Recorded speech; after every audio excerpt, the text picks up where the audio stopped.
రైతు సమస్యలపై కేంద్ర మంత్రులు వెంకయ్య, మోహన్ భాయ్ కుందారియాతో భేటీ అయ్యారు. టీడీపీ నేతలు పత్తి రైతుల సమస్యలను కేంద్ర మంత్రులకు వివరించారు.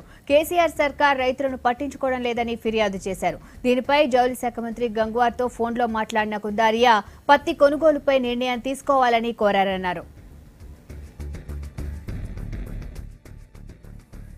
जो तेलंगाना में जो अभी कॉटन मार्केट में है तो किसानों का सही दाम मिले, ऐसे भारत सरकार जो एमएसपी है उसका दाम से किसानों का कॉटन खरीदना चाहिए। वो बात लेके इधर आए हैं। तो खास करके सीसीआई ने भी बात की हमने, और मंत्री से गंगवार साहब से बात हुई। उसने बोला कि हमें 50 आदमी सीसीआई का वहाँ तेलंगाना के लिए अपॉइंटमेंट कर दिया है। सीसीआई केंद्र खोलना चालू कर दिया है। तो खास करके जो वहाँ की गवर्नमेंट ने जो ड्राई या सूखा है उसका जो हमको मेमोरेंडम भेजना चाहिए वो भी मेमोरेंडम भेजा नहीं है।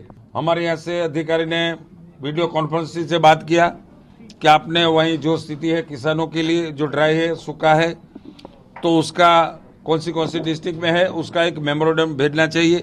पर जो किसानों के लिए सीसीआई का जो प्रश्न है वो भारत सरकार का है।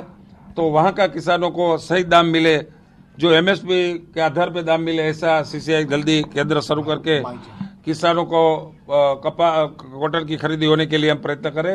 తెలంగాణ రాష్ట్రంలో రోజు రోజుకు రైతుల పిల్లలు పిట్టరాలిపోతున్నారు. రాష్ట్ర ప్రభుత్వం పట్టించుకోవడం లేదని చెప్పని మేము విజ్ఞాపన చేసినాం.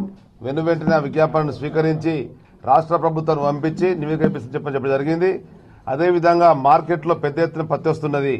ఆ పత్తి కొనుగోలులో అవకతవకలు ఉన్నవి. దళారుల ప్రమేయం వల్ల రైతాంగం పెద్ద ఎత్తున నష్టపోతున్నారు. రైతులను కాపాడాలని చెప్పానంటే కేంద్ర మంత్రి గంగ్వార్ గారితోనూ సిసిఐ చైర్మన్ తోని మంత్రి గారు స్వయంగా మాట్లాడి తెలంగాణ వెళ్లి అక్కడ ఉండేటువంటి పరిస్థితులను గమనించి వెనువెంటనే చర్యలు చెప్పని వారు చెప్పడం జరిగింది. పత్తికి కింటాకు 5,000 పెంచాలని కూడా కోరటం జరిగింది. అది రాష్ట్ర ప్రభుత్వం నుంచి కూడా ఒక రికమెండేషన్ వస్తే బాగుంటుందని వారు కూడా సూచన చెప్పారు.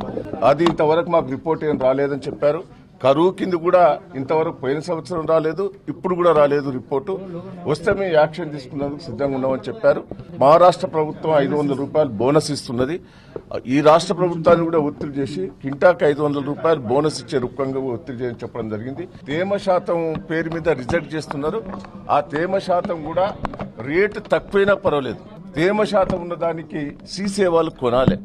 వీళ్ళు రిజెక్ట్ చేస్తుంటే వ్యాపారస్తులు తక్కువ ధర కొని దాన్ని మళ్ళీ కిందికి మీద చేసి మళ్ళీ సీసీఐకి అమ్ముతున్నారు. దీన్ని కూడా పరిశీలించాలని చెప్పడం కూడా జరిగింది.